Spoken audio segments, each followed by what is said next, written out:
Roundtree humped his old shoulders under his thin shirt and looked ready to fall any minute, but the chances were he would outlast us all. There was iron and rawhide in that old man. Glancing back, I saw a distant plume of dust and pointed it out to Orrin, who gave an arm signal to Taurus. We got down from our horses, Orin and I, and walked along to spell our mounts. "We got to get that place for Ma," I said to Orin. "She ain't got many years. Be nice if she could live them in comfort, in her own home, with her own fixin's." "We'll find it." Dust puffed from each step.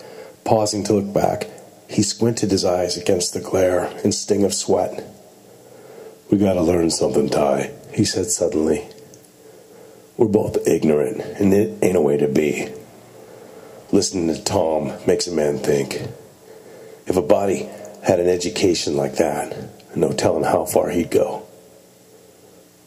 "Tom's got the right idea. In this western land, a man could make something of himself. This country, it makes a man think of it. It's a big country with lots of room to spread out, and it gives a man big ideas." When we got back into the saddle, the leather was so hot on my bottom, I darn near yelled when I settled down into my seat. After a while, country like that, you just keep moving, putting one foot ahead of the other, like a man in a trance. It was dark with the stars out, when we smelled green trees, grass, and cool sweetness of water running.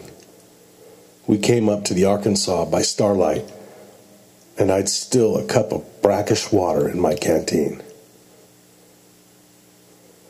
Right away, never knowing what will happen, I dumped it out, rinsed the canteen, and filled it up again.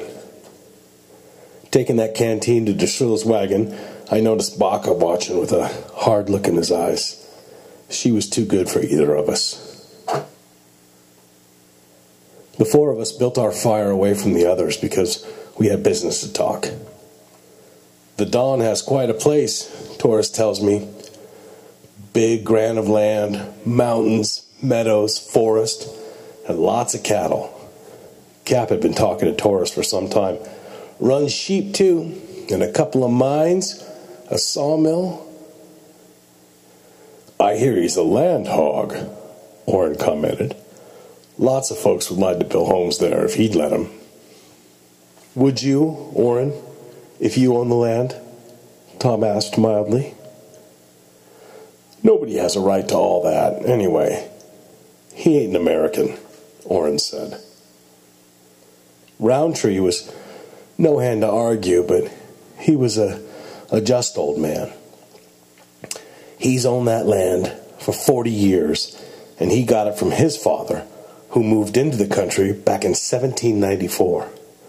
Seems they should have an idea of who it belongs to."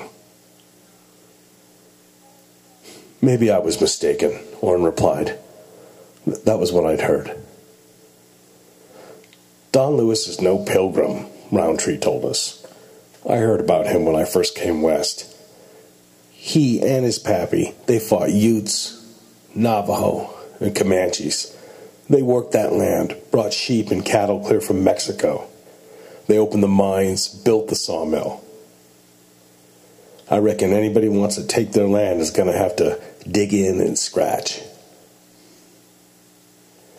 "It doesn't seem to me that Jonathan Pritz would do anything that isn't right," Orrin argued. Not if he knows the facts." Pawnee Rock was next. Taurus came over to our fire to tell us Don Lewis had decided to fight shy of it. Orrin wanted to see it, and so did I.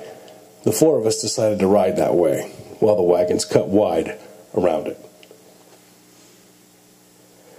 40 or 50 men were camped near the rock, a tough, noisy, drunken crowd, well supplied with whiskey.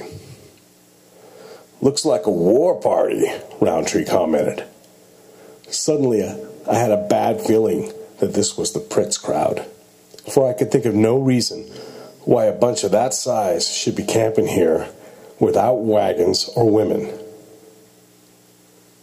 And I saw one of them who had been with the back-rand crowd on the other side of the Abilene. When they saw us riding up, several got up from where they'd been loafing. "Howdy, where are you from?" "Passing through."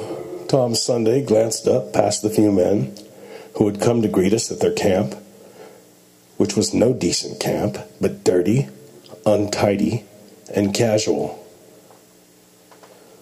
"We're headed for the Upper Cimarron," he added. "Why don't you step down? We got a proposition for you." "We're behind time," Orin told him, and he was looking at their faces as if he wanted to remember them. Several others had strolled toward us, sort of circling casually around as if they wanted to get behind us, so I let the dapple turn to face them. They didn't take to that, not a little bit, and one redhead said among them took it up. "Well, what's the matter? You afraid of something?"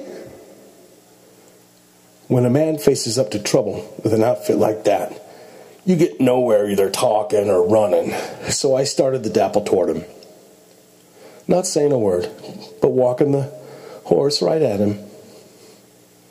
My right hand was on my thigh within inches of my six-shooter, and it sized up to me like they figured to see what would happen if Red crowded me. Red started to sidestep, but the dapple was a cutting horse. Pa had used working stock, and once you pointed that horse at anything, man or animal, he knew what his job was.